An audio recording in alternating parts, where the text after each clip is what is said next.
disparu, Jérôme Carlos également. Merci, chers auditeurs, d'être là toujours pour nous écouter. Alors, pendant 8 ans, nous avons, si on doit... ce que je retiens, il y a beaucoup de choses que je retiens. On avait un déficit d'enseignants de près de 12 125, par exemple, et ce déficit aura été comblé entre-temps. En ce qui concerne les AME, ils sont payés 12 mois sur 12, avec beaucoup d'autres avantages. Le gouvernement du Parti citoyen a construit 8000 salles de classe et 3000 autres ont été réhabilitées.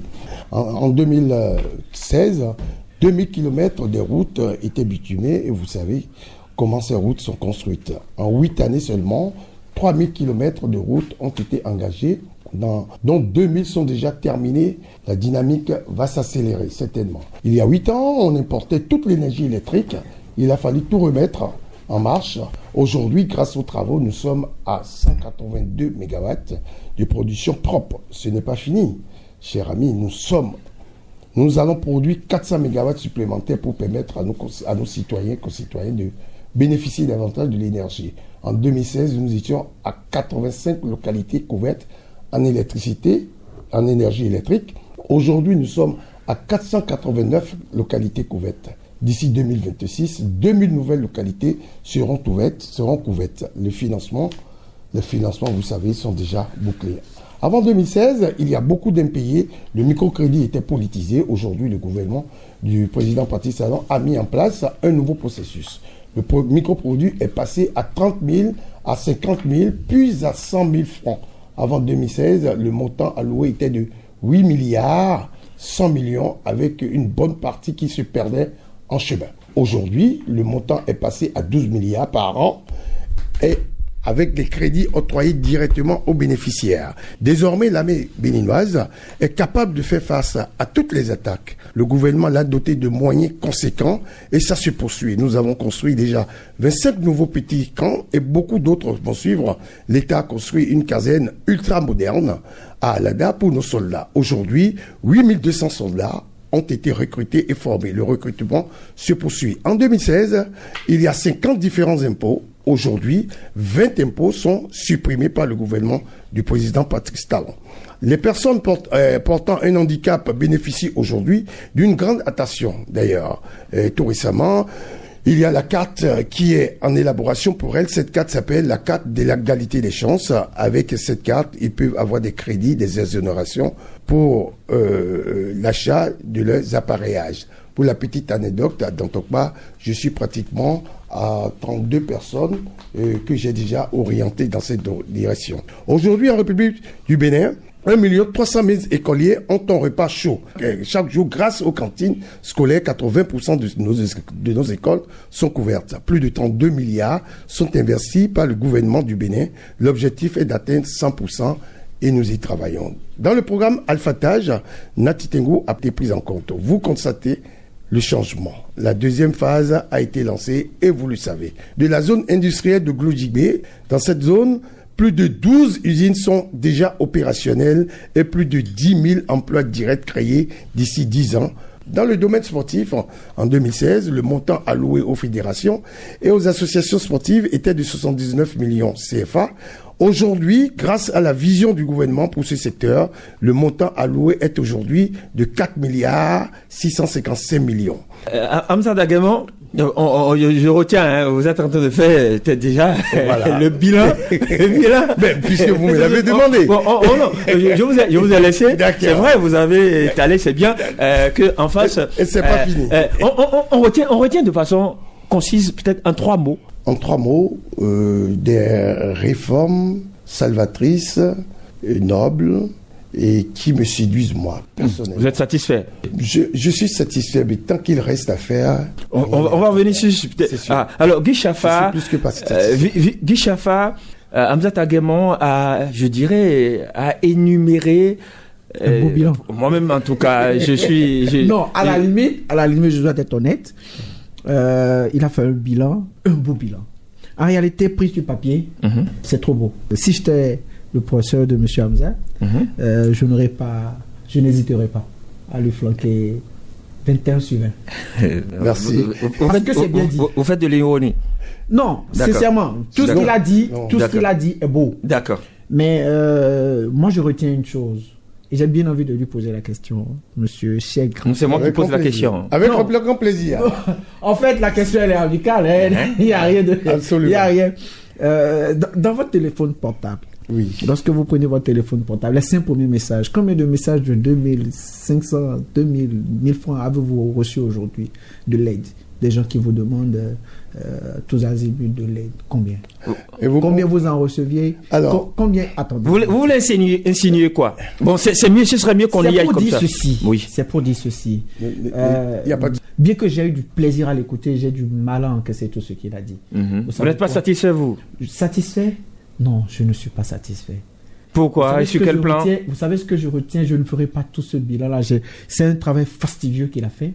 Malheureusement, je ne me mettrai pas... En fait, je tiens à ce temps-là que je ne le ferai pas. Parce qu'il sait, en tant que chef quartier, il sait de quoi il s'agit. Le Bénin va mal. 8 ans de gouvernance, tout ce que je retiens, ce sont les pleurs. C'est les larmes des populations. Ce sont les douleurs de nos frères et sœurs, de nos mères dans les marchés, et qui plus est, dans votre marché, puisque vous êtes délégué de Dantopa, je crois, si je me trompe. Absolument, c'est ça. Hein. Je retiens juste une chose. Je retiens que nous nous sommes trompés. Nous ne sommes pas trompés en 2021, non, mais nous nous sommes trompés depuis 2016. Si l'erreur était à refaire, je crois que plus de 80% des Béninois ne le feront pas. Monsieur Patrice Talon ne sera jamais président de la République si on devait revenir en arrière. Guy Chafa, vous êtes sévère? Je ne suis pas sévère. Je ne suis pas sévère. De façon concrète, vous reprochez quoi à la gouvernance Talon?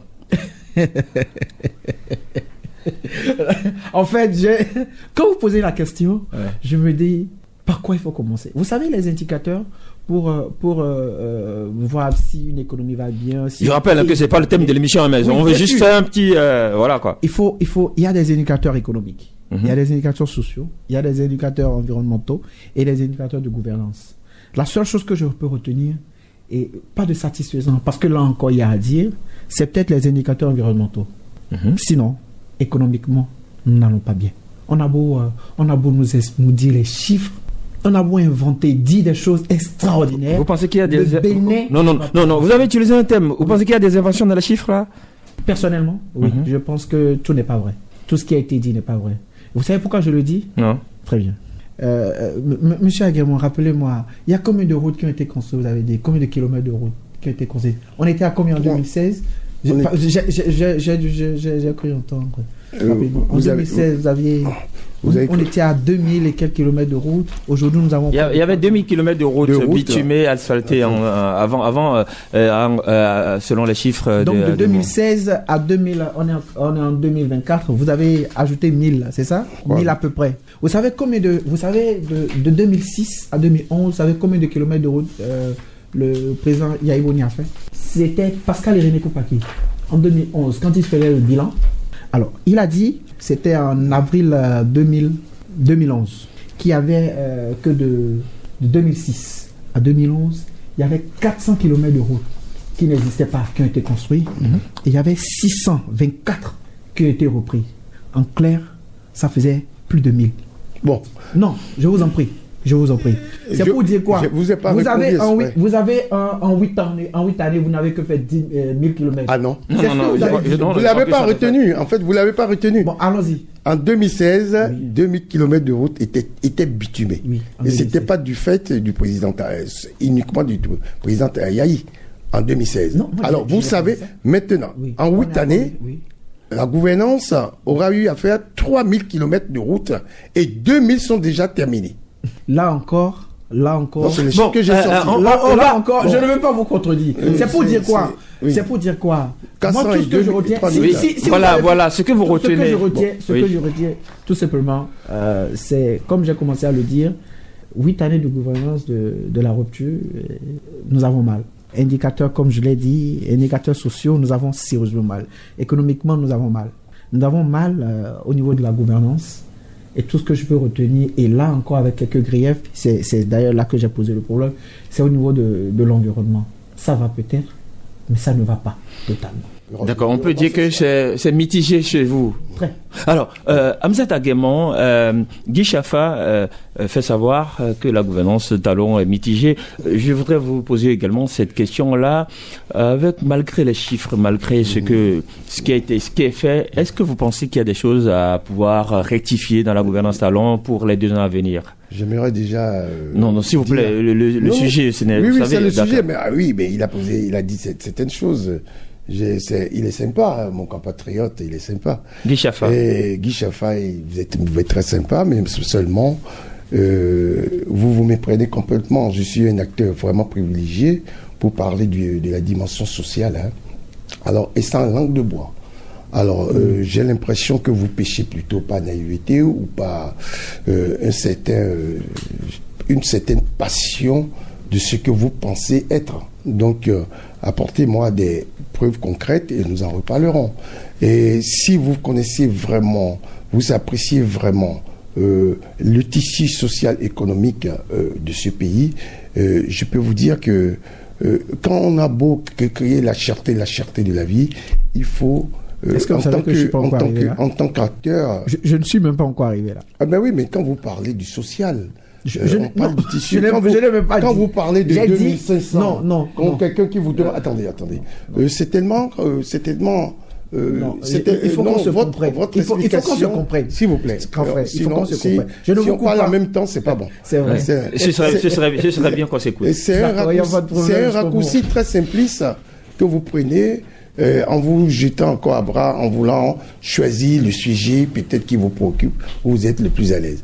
Alors, nous savons que, M. Arnaud, c'est vrai, la gouvernance rupturienne a initié pas mal de choses, mais vous savez, dans tous les pays du monde, toutes les gouvernances qui ont eu à réformer n'ont jamais été populaires.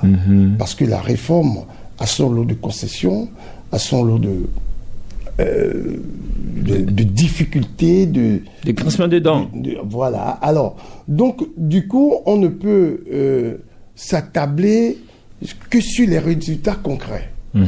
Donc, de ce dont on parle aujourd'hui, par rapport aux insatisfactions que l'on peut ressentir, c'est probablement le volet social. Et ce volet social... Le Béninois ne mange plus à sa faim. Oui, c'est parce que nous ne sommes pas encore... Les réformes qui ont été initiées sur ce plan, nous les reconnaîtrons d'ici à moyen et long terme. Je veux parler par exemple du projet Arche, qui prendra énormément de Béninois, les sous-déshérités, les plus démunis en charge, qui prendront une partie de leurs soins en charge, par exemple. Même pour leur subsistance, on les prendra en charge. Ça a été initié depuis plus de 6 ans et ça n'a pas abouti. Et tout récemment encore, j'ai reçu des agents recensés sur le terrain et qui étaient en train de confirmer éventuellement l'adresse de tous ces gens-là. Alors, ce que je vais dire par là, objectivement, quand ça ne va pas, tout le monde me connaît pour ça. Hein. Je le dis, je n'ai pas ma langue dans ma poche. Alors, sur ce côté-là, quand vous rentrez, monsieur Chafa, quand vous rentrez dans le tissu économique, vous vivez avec les gens au quotidien. Vous imaginez que dans ton part, des gens mangent encore avec 100 francs. Dans la sous-région, vous ne pouvez l'avoir nulle part. Vous pouvez encore acheter de la pâte à 100 francs et on vous donne de la sauce. Non, c'est pour imaginer un peu. Je ne dis pas que le problème n'existe pas. Il y aura toujours, quels que soient les résultats positifs d'une gouvernance, il y aura toujours quelque chose à dire. On va essayer de chuter sur ce sujet-là. Qu'est-ce que vous pensez ? Et que le chef de l'État peut rectifier pendant ces 2 ans-là pour que, ceux qui ne voient pas encore ce qu'il fait peuvent rectifier. J'imagine, rapidement. Je prends par exemple le problème des exportations des produits agricoles. Ouais. Alors, c'est un sujet qui m'intéresse au plus haut point. Parce que quand vous décortiquez, vous allez au fond, vous comprenez ce qu'est la problématique de la cherté, peu la problématique de la cherté de la vie. Alors, tantôt, vous ne voulez pas qu'on obstrue les passages pour permettre aux gens d'aller vendre à l'extérieur. Par exemple, le soja. Nous l'avons, le maïs, Hamzat on l'a Agamon, produit. Hamzat Agamon, si vous voulez, on va reprogrammer un sujet spécialement sur ce volet-là. Non, c'est bon, vous dites que... Je reviens sur le volet social. Oui, non, s'il vous plaît, parce que j'ai dit, le thème de l'émission, ce n'était pas vraiment ça, c'est pour parler de la succession en 2026. Qui peut venir ou comment ça s'appelle? Okay. Alors, qu'est-ce qu'on peut, si Patrice Talon aura peut-être quelque chose à rectifier pendant les 2 dernières années, pour que ceux qui pensent qu'il ne fait rien, voient qu'il fait quelque chose, qu'est-ce qu'il aura à faire, par exemple? Vous savez, c'est un monsieur que j'admire parce qu'il ne prend pas des décisions à la légère. Vous ne pouvez pas demander à quelqu'un d'initier une action qui ne peut, on sait pertinemment, ce sera de la poudre jetée aux yeux des gens si on vous dit tout de suite que nous allons faire ça et puis vous serez satisfait. C'est un travail d'un cheminement de longue haleine. Quand je dis par exemple, quand je parle des produits agricoles, nous avons produit cette année 1 850 000 tonnes environ 2 millions. De maïs. Oui. Nous, la consommation intérieure est d'1 million. Nous avons largement de quoi exporter du maïs, c'est-à-dire nous avons 850 000 excédentaires. Mais étant donné que les pays environnants demandaient plus, proposaient plus, alors on est plus enclin à exporter. Du coup, le résultat sur le terrain, c'est que la demande est plus grande que l'offre et du coup, les prix forts. Alors, ce que je vais demander au gouvernement, c'est d'être rigoureux sur le mécanisme de contrôle, de maîtrise sur le marché. C'est-à-dire qu'il y a aussi des commerçants qui organisent la pénurie de certains produits et qui concourent à la cherté de cette vie. Donc, s'il y a du laxisme de ce côté de la gouvernance, je pense qu'il faut dissier un peu le temps. Alors, Guy Chiaffa, vous avez semblé dire que ce que vous avez vu, vous n'êtes pas satisfait.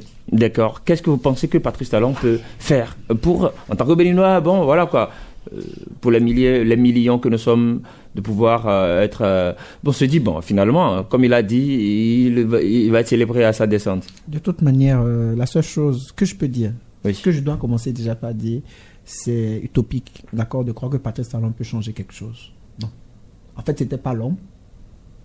On s'est trompé. Du coup... vous l'avez déjà dit? Oui. Du coup, c'est utopique de penser qu'il peut changer quelque chose. Maintenant, si je peux conseiller quelque chose à changer, c'est déjà de commencer par dire la vérité au peuple béninois. Vous savez, mon grand frère a dit tout à l'heure ceci. Oui, il dit tout à l'heure d'être un peu rigoureux. D'accord, on a produit telle quantité de maïs. Vous avez déjà vu quelqu'un, je ne sais pas, amener du riz chez lui. Il a envie de manger du riz. Il s'est débattu. Il a le riz, il l'amène chez lui et il décide de vendre tout simplement. C'est parce que ça va bien chez lui. Vous pensez que la population béninoise est assez bête pour produire autant, de maïs et de décider tout simplement de l'exporter, de ne pas vouloir consommer. Donc vous voulez dire que la cherté ne s'explique pas par ce qu'on dit? C'est parce que déjà la politique, la gouvernance au niveau de Patrice Talon, la gouvernance, toute sa gouvernance a été un échec. D'accord. Qu'ils disent la vérité. D'accord, après. Résultat, nous en sommes là. Alors, qu'ils disent la vérité après? Qui commence déjà par dire la vérité au peuple. Qui commence déjà avec le peuple, en communion avec ce peuple, vivre réellement les réalités de ce peuple. Vous savez, j'ai souvent, je dis souvent ceci. En 30 secondes. Oui. Vous savez dans quoi nous vivons au Bénin? On a l'impression que la rupture, c'est un grand cercle dans lequel se trouve un tout petit cercle. Ce cercle-là est composé du chef de l'État, des amis du chef de l'État, des parents du chef de l'État, des personnes proches du chef de l'État. Donc une infime partie qui à peine fait, je ne dirais pas le tiers, je dirais plutôt moins que le tiers, d'accord, qui vivent dans l'opulence, qui bénéficient de tout et de rien. Et de l'autre côté, toute la population béninoise dans son entièreté. En tout cas, je vous vois venir, Guy Chiaffa. Donc, comme vous me le dites, si vous voulez... S'il y a un conseil à donner au chef de l'État, c'est qu'il brise, qu'il commence déjà par briser ce mur qu'il a construit entre son peuple et lui. Ce mur en béton armé qu'il écoute tout, même si on passe par la présidence, on voit qui est là. Donc, en tout cas, Guy Chaffa qui pense qu'il y a un béton en mer entre le chef de l'État et son peuple, de pouvoir briser ce mur-là. C'est lui qui le dit et non moi. Vous l'avez écouté en direct dans cette émission. Guy Chaffa, Amzata Guémon, Patrice Talon va boucler en 2026, 10 ans à la tête de ce pays. Je commence par vous. Comment voyez-vous l'après-règne de l'actuel locataire de la Marina, puisque, comme je le disais, il va quitter, en tout cas, constitutionnellement. On le souhaite. En tout cas, comment est-ce que vous voyez son après-règne? Déjà, je pleure déjà pour le prochain président de la République s'il est élu normalement, conformément, non pas aux tests que l'on nous propose actuellement, mais s'il est élu et s'il est issu réellement de la volonté des Béninois. Les tests sont faits pour les Béninois. Je vous en prie, je vous ai dit, vous savez, je n'irai pas de ce côté. D'accord. On va tout simplement rester un peu dans le sujet. Je souffre déjà pour le prochain président. Carrément. Parce que, malheureusement, nous aurons perdu, au soir de 2026, nous aurons perdu 10 années. 10 années qu'il va falloir totalement reformer. 10 années qu'il va falloir essayer, dans une certaine mesure, de rattraper. Et comme le disent les sages, le temps perdu ne se rattrape pas. Ce sera compliqué. Il faudra, pour le prochain président, d'accord, dans tous les secteurs, déjà commencer à démanteler toutes ces lois iniques qui ont été, à mon avis, mises en place tout simplement pour servir un homme. Il faudra déjà commencer à abattre toutes ces lois. Et croyez-moi, ce ne sera pas facile. Il faudra, quand je dis les lois, je parle du code de procédure civile, je parle du code de la famille, je parle du code du travail, et je parle même de la Constitution qui a été, comment je vais appeler ça, à la limite, complètement fondue. Je ne me reconnais pas. Je ne suis plus fier d'être béninois avec ce que nous avons, avec toutes ces modifications de constitution pardon. Et il y en aura, je suis sûr encore, parce que je n'ai pas satisfait. Du coup, j'ai peur pour le prochain président, parce que le travail à abattre est lourd. Et j'espère qu'il aura les épaules assez larges pour supporter. Parce que la volonté populaire aujourd'hui est claire. Nous ne sommes pas fiers de notre pays, nous ne sommes pas fiers du pays dans lequel nous vivons depuis 8 ans. Guy Chaffa voit du chaos. Si je résume vos propos, Amzata Guémon, comment est-ce que vous voyez la succession de Patrice Talon en 2026, son après-règne? Je vous dis d'emblée que quelle que soit la posture, quel que soit le président qui sera au pouvoir, j'ai été toujours fier de mon pays, j'en suis fier et j'en serai toujours fier. Et je ne suis pas défaitiste de nature, ni pessimiste de nature. Mon cher compatriote, je suis bien désolé, tout ce qu'il dit est symptomatique de ce que, j'aime pas trop le mot opposant, parce que nous n'avons pas forcément les mêmes idées, mais ils ne sont pas si opposés à moi. Mais malheureusement, ce qu'on constate au Bénin, ceux qui se disent opposants n'ont pas d'alternative crédible. Vous allez voir qu'ils développent des choses, ils instrumentalisent des idées vagues qui n'ont pas de consistance, qui n'ont de base. On ne propose rien en face. Alors ce que je vois, et c'est ce qui me fait peur, je ne serai jamais dans cette dynamique des soi-disant opposants, parce que je préfère mieux rester à l'intérieur de ceux qui gouvernent et de porter des critiques positives. C'est-à-dire de l'intérieur, je ne suis pas forcément à 100% d'accord sur ce que galvaude tout le temps mon parti, ou la gouvernance, ou la mouvance, mais j'essaie d'apporter des idées qui peuvent éventuellement bonifier la démarche pour qu'on en parle ensemble. Alors, quand on se dit opposant dans ce pays, c'est une radicalité dans tous les actes. Quand bien même cet acte peut être apprécié, ou cet acte peut être objectivement apprécié, on tourne le dos.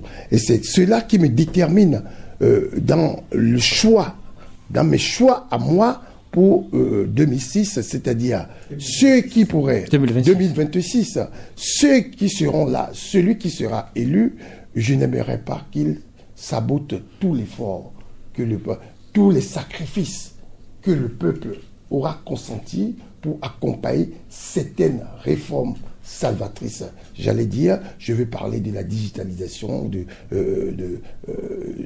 l'administration, du cadastre, je vais parler de plein de choses. On aura consenti déjà énormément de sacrifices pour dire que nous avons perdu du temps. Alors, c'est nous qui sommes là, on change tout. C'est ce que je souhaiterais éviter. C'est-à-dire, je vous dépeins déjà le profil de celui qui serait là. On va venir au profil. C'est-à-dire que ma préoccupation première, c'est quelqu'un qui saurait faire la part des choses et qui saurait, n'est-ce pas, retenir objectivement les points positifs, quitte à les améliorer et à poursuivre.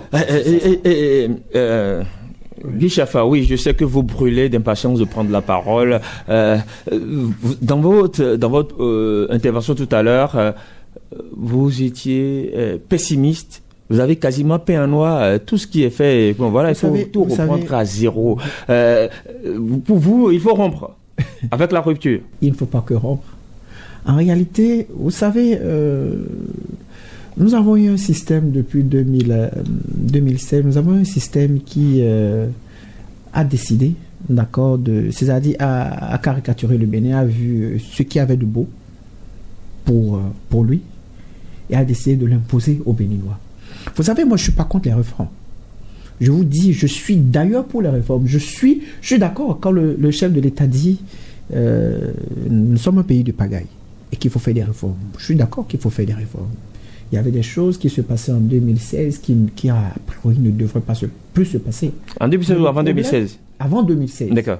Mais le problème, c'est que ce que nous vivons après 2016 est pire que ce que nous avons vécu en 2016. Du coup, on se pose une question. Qu'est-ce qui s'est passé ? Ou plutôt, comme le disent les Ivoiriens, qu'est-ce qui n'a pas marché? Je ne suis pas contre. Je vais vous donner un exemple. Moi, je suis contre quand on parle de réforme. En 2016, avant 2016, par exemple, si je peux donner un exemple, j'étais contre tout ce qui se passait, surtout quand on prend le domaine portuaire. D'accord, un domaine où je suis resté un peu, où je travaille d'ailleurs, puisque on peut m'appeler expert senior aujourd'hui. Je suis contre. Dans le domaine aéro? Non, dans le domaine portuaire. J'ai été contre beaucoup de choses qui se passaient. Ok, Yaïboni a apporté des réformes, mais qui n'étaient pas suffisantes. Je trouvais qu'il fallait peut-être aller au-delà. Mais le problème, c'est que à partir de 2016, on n'a pas voulu continuer, justement. On a arrêté ces réformes, on a repris à zéro, mais on a fait exactement la même chose. Peut-être que Yaï, on est allé pire que Yaï. Pour vous, le problème a été déplacé sans être réglé? Ça n'a même pas été déplacé. En fait, on a carrément tourné deux problèmes. On a dit, voilà, nous avons un problème.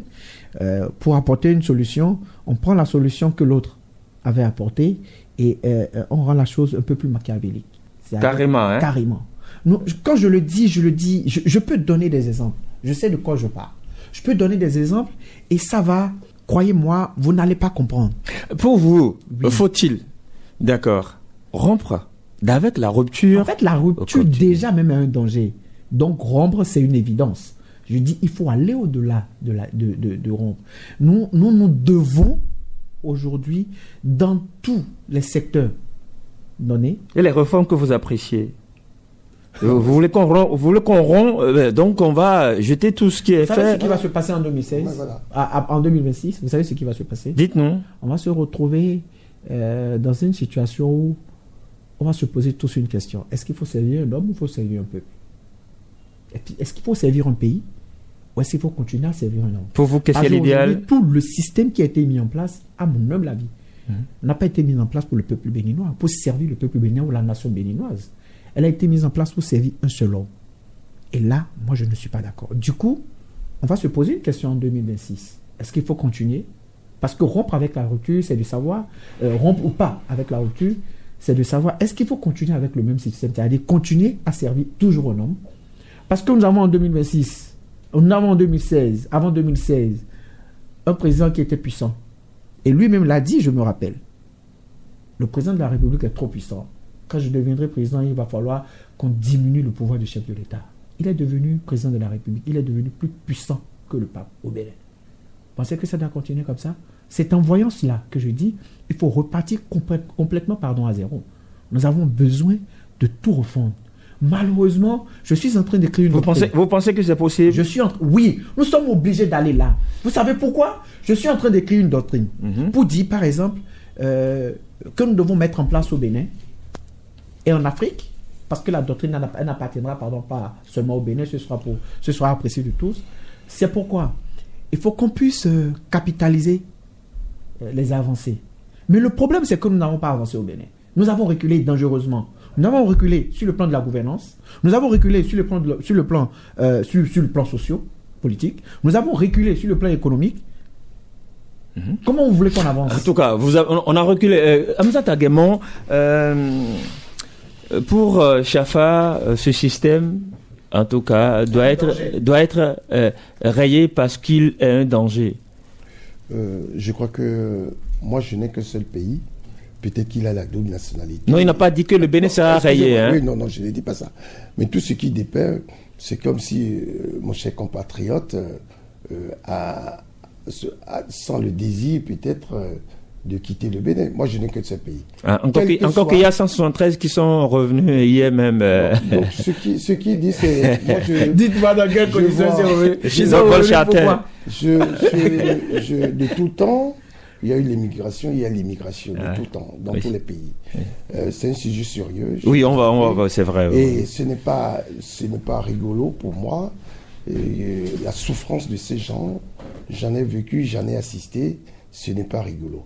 Alors, mon cher ami, Monsieur Chafa, je vous dis, vous faites beaucoup de littérature, c'est très bien. Eh bien, vous ne dites rien de profond. Et c'est justement la posture que les soi-disant opposants ont toujours adopté, instrumentaliser une idée qui n'a pas de... Hamzat Aguemon, pourquoi faut-il maintenir le système de la rupture après 2026? Alors, mais voilà, il faut qu'il soit réaliste quand même, parce que quel que soit comment on apprécie la rupture, nous avons éjecté énormément d'énergie, énormément d'argent pour tout rembrouiller du jour au lendemain. Alors, maintenir le système, ce n'est pas forcément le système. La rupture... En fait, les acquis, je veux dire. Voilà, la rupture a montré certainement ses limites dans certains domaines. Alors, si objectivement, on ne peut pas apprécier ce qui se passe aujourd'hui, moi, je ne suis pas vraiment fan de ces idées-là de demain. Parce qu'il faut déjà faire le bilan. Je ne pense qu'il est pratiquement un profane comme moi en ce qui concerne vraiment ce qui se passe dans les arcanes de décision, ce qui s'est réellement passé. En tout cas, ce que moi je vois concrètement est assez édifiant pour qu'on puisse balayer du jour au lendemain d'un revers de... Alors, qu'est-ce que le Bénin... Bon, je vais poser la question autrement. Qu'est-ce que le Bénin... Excusez, Hamzat Aguemon, qu'est-ce que le Bénin gagne en perpétuant les acquis? Mais c'est une question de bon sens, simplement. C'est-à-dire que même si, sur une échelle de 10, même si on estime que nous sommes à 2, pourquoi revenir à 0? Alors donc nous avons... Donc si on en est à 2 pas, il faut continuer. Évidemment, il faut continuer.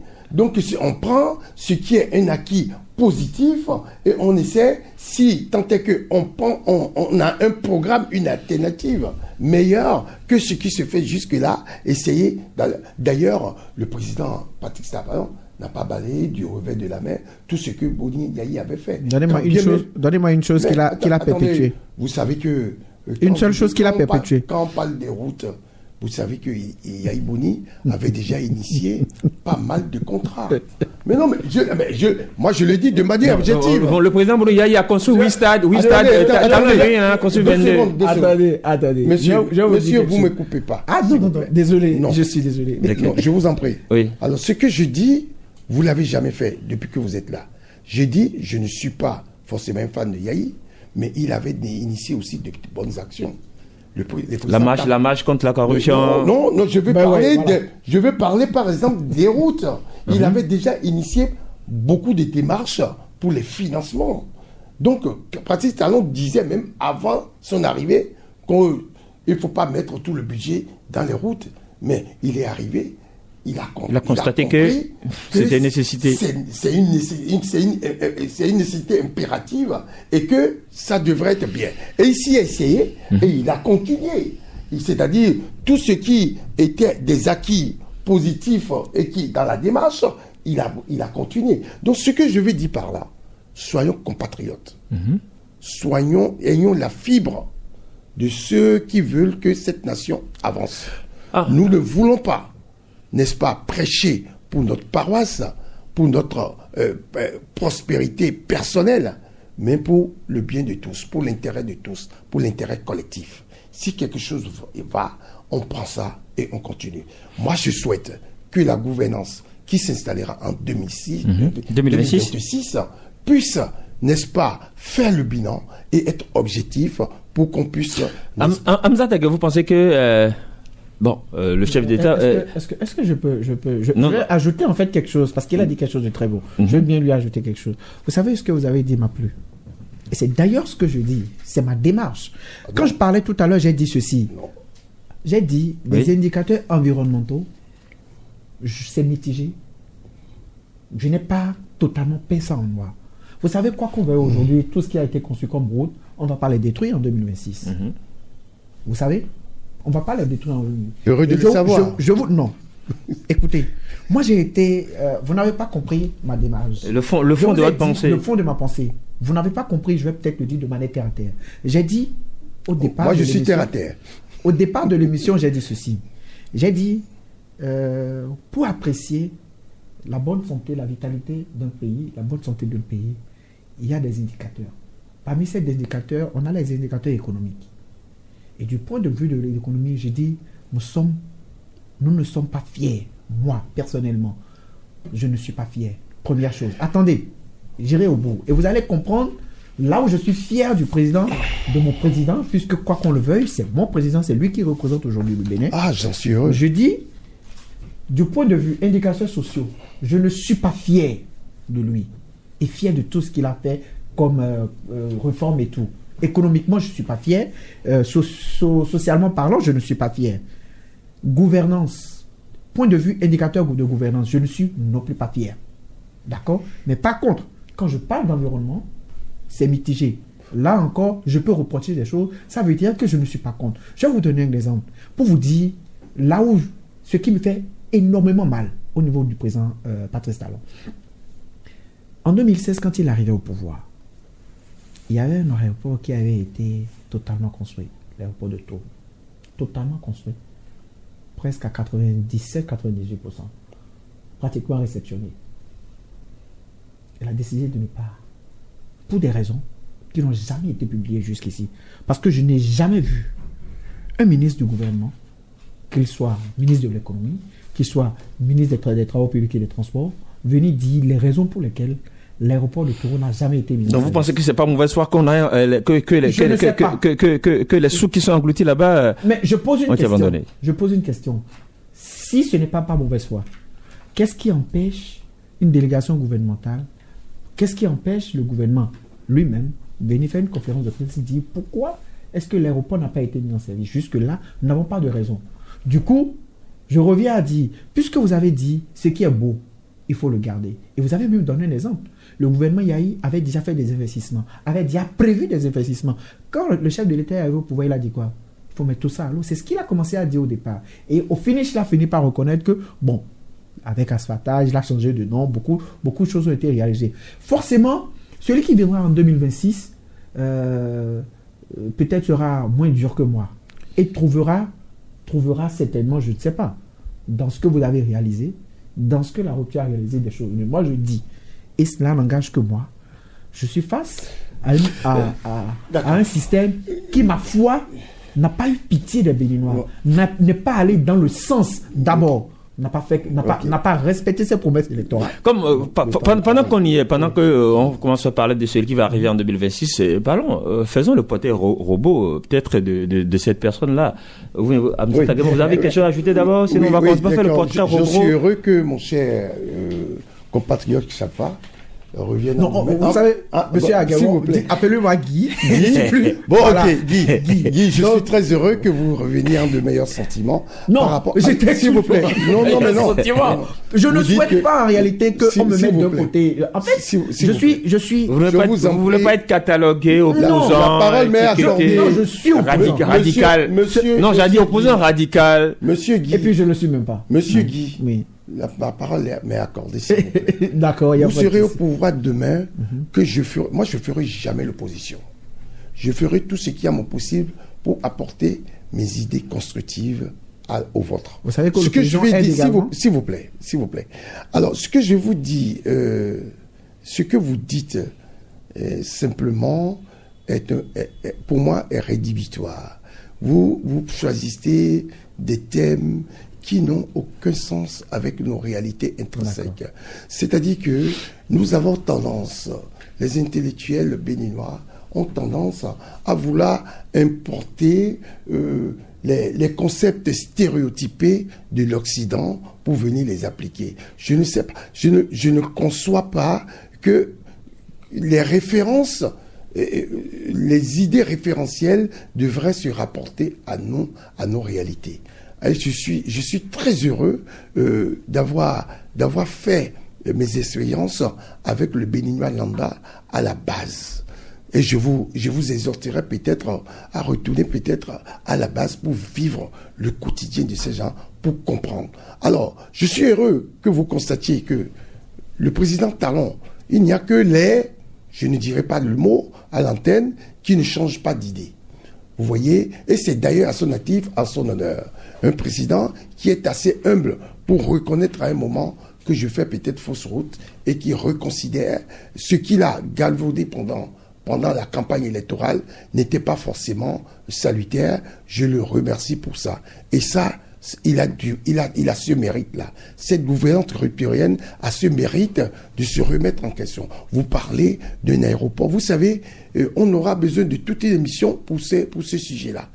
D'ailleurs, je peux dire que, personnellement, j'aurais choisi la poursuite, l'existence de cet aéroport qui est situé à un carrefour qui arrange bien le Bénin, le Nigeria, le Togo, le Niger, le Burkina Faso, qui aurait pu desservir beaucoup de monde. Amzat Aguemon, on va faire le portrait robot de succès.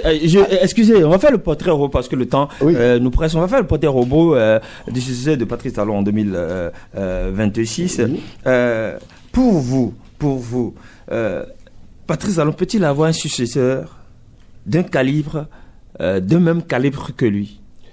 Il ne faudrait pas. De toute façon, il faut avoir vécu assez longtemps pour savoir que c'est utopique de croire en ce genre d'idées. Tout le monde est différent.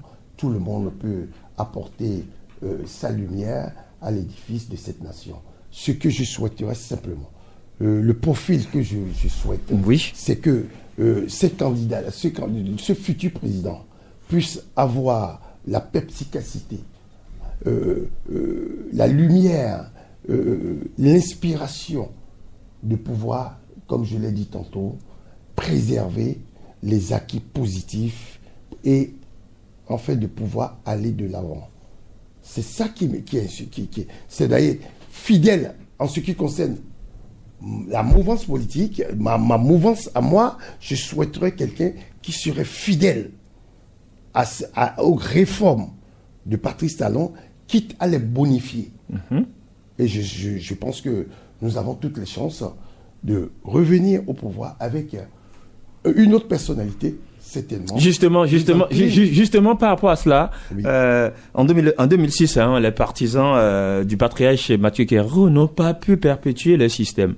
2016, le changement, d'accord, n'a pas pu le faire. Vous pensez que 2026, les rupturiens peuvent le faire? En tout cas, je suis très très optimiste de nature et très combatif. Et quand je suis imprégné d'un problème, et quand j'y m'y mets, moi, vous réussissez toujours. Je promets déjà que dans ma circonscription, ce sera mon campagne. On ne sommes pas encore en campagne, vous allez peut-être revenir. Guy Chaffa, je viens. Guy Chaffa, pour Hamzat Guémon, il faut quelqu'un de perspicace, qui ait assez de lumière et je dirais même de clairvoyance pour pouvoir préserver et perpétuer les acquis. Vous Bien. Vous pensez pour moi, très honnêtement, je l'ai déjà dit, la rupture, c'est totalement répondre. Il ne faut pas continuer. Il faut rompre avec la rupture. Vous savez, j'ai d'autant plus mal. Parce que aujourd'hui, vous voyez, dans quelques jours, là, dans quelques semaines, les examens vont commencer. Oui. Et le lundi prochain pour le CEP. Pour le CEP. Et je regarde qu'est-ce qui est réservé pour ces jeunes, tels que nous fonctionnons. Si cette rupture doit perpétuer, vous savez... Mais c'est cette même rupture qui donne des repas chauds aux enfants aujourd'hui. Quel repas chaud? Arrêtez ça. Je vais vous dire, et là encore, je vais vous dire de quoi il s'agit. Ce n'est même pas un programme du gouvernement béninois, l'histoire des repas chauds dont vous parlez. Vous savez... Non, Chaffa. Ce n'est pas un programme du gouvernement. Guy Chaffa. C'est un programme du PAM. Oui, n'allons pas, si vous voulez. Non, vous voulez dire que le gouvernement n'a rien fait pour. Je veux que les ministres en charge de ce programme-là viennent dire, et les juifs diront, je vous apporterai les preuves du contraire. Moi, parce que vous savez, mon grand frère a dit tout à l'heure, il souhaite que je vive avec le bas peuple. Je vis avec le bas peuple. Je vais vous donner un exemple. Vous savez... Non, on va pas... Non, c'est pour vous montrer pourquoi il ne faut pas continuer avec le système. Vous savez... Alors, qui peut venir en 2026 ? Voilà. Celui qui peut venir en 2026, c'est celui qui est capable de redonner vie aux Béninois. Vous savez, en 2000, j'ai fait un petit exercice. Je suis pas allé trop loin. En 2012, vous savez combien de candidats il y avait au bac au Bénin? Rappelez-nous ça. En 2012, on avait 96 000 et quelques. Environ un peu moins de 97 000. En 2013, nous étions à 103 000. Et ça a évolué jusqu'en 2016, où on était à 115 000. Vous savez, en 2023, vous savez combien de candidats nous avons eu au bac? 77 000. Vous avez vu la chute? Nous sommes passés de 2016, à 2016, pardon, nous sommes passés de 115, nous sommes revenus à 115 en 2017. En 2016, nous sommes venus à 106. Oui, qu'est-ce qui peut l'expliquer selon vous, cette baisse-là, cette chute? C'est la gouvernance que nous avons eue. Les chiffres ont montré qu'il y a des candidats fictifs. Non, je vous en prie. Candidats fictifs au bac. Vous savez de quoi on parle? C'est le même office du bac qui est là depuis. Ça n'a pas changé. Comment il y a des candidats fictifs? Donc, ce sont des réformes. Non, sérieux. Soyons sérieux. C'est pour dire, nous n'avons pas, il n'y a rien qui a accompagné le système éducatif. Et nous ne pouvons pas continuer comme ça. D'accord. Quelqu'un qui peut redonner vie aux Béninois. Quelqu'un qui peut redonner vie aux Béninois. Parce que le Béninois ne vit plus depuis 2016. Le Béninois survit.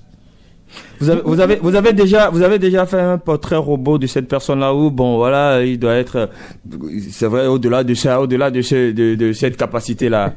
Vous savez, pour moi, le prochain président de la République doit être un homme de cœur qui d'abord a ressenti la douleur des Béninois, a vécu au tréfonds de lui-même ce que les Béninois ont vécu durant ces 8 dernières années et vont certainement le vivre dans les 2 ans qui sont en train de venir. C'est un Béninois qui, même au besoin, peut-être qu'il est déjà allé en prison. Parce que nous sommes à 2 doigts à chaque fois que nous marchons au Bénin. Pour ce qu'on a dit, pour ce qu'on avait dit, on peut aller en prison à tout moment. Non. Le Bénin, Hamzat Guémon, le Bénin. Donc, du coup, je souhaite pour 2026, pour le Bénin en 2026, je souhaite un Béninois qui a vécu réellement cette douleur-là et qui sait combien ça fait mal. Donc, incapable de revenir avec ce système-là et nous proposer quelque chose. Amzat Aguemon, je vous connais déjà par vos positions. Un mot pour conclure sur celui que vous pensez venir. Vous avez déjà dit quelqu'un qui aura assez de clairvoyance, de la lumière pour perpétuer les acquis. Bon, est-ce que cela se la suffit? fidélité surtout. Parce qu'on reproche à Patrice Talon d'être pas trop proche de son peuple. Mais c'est tellement que celui qui viendra aura peut-être cette caractéristique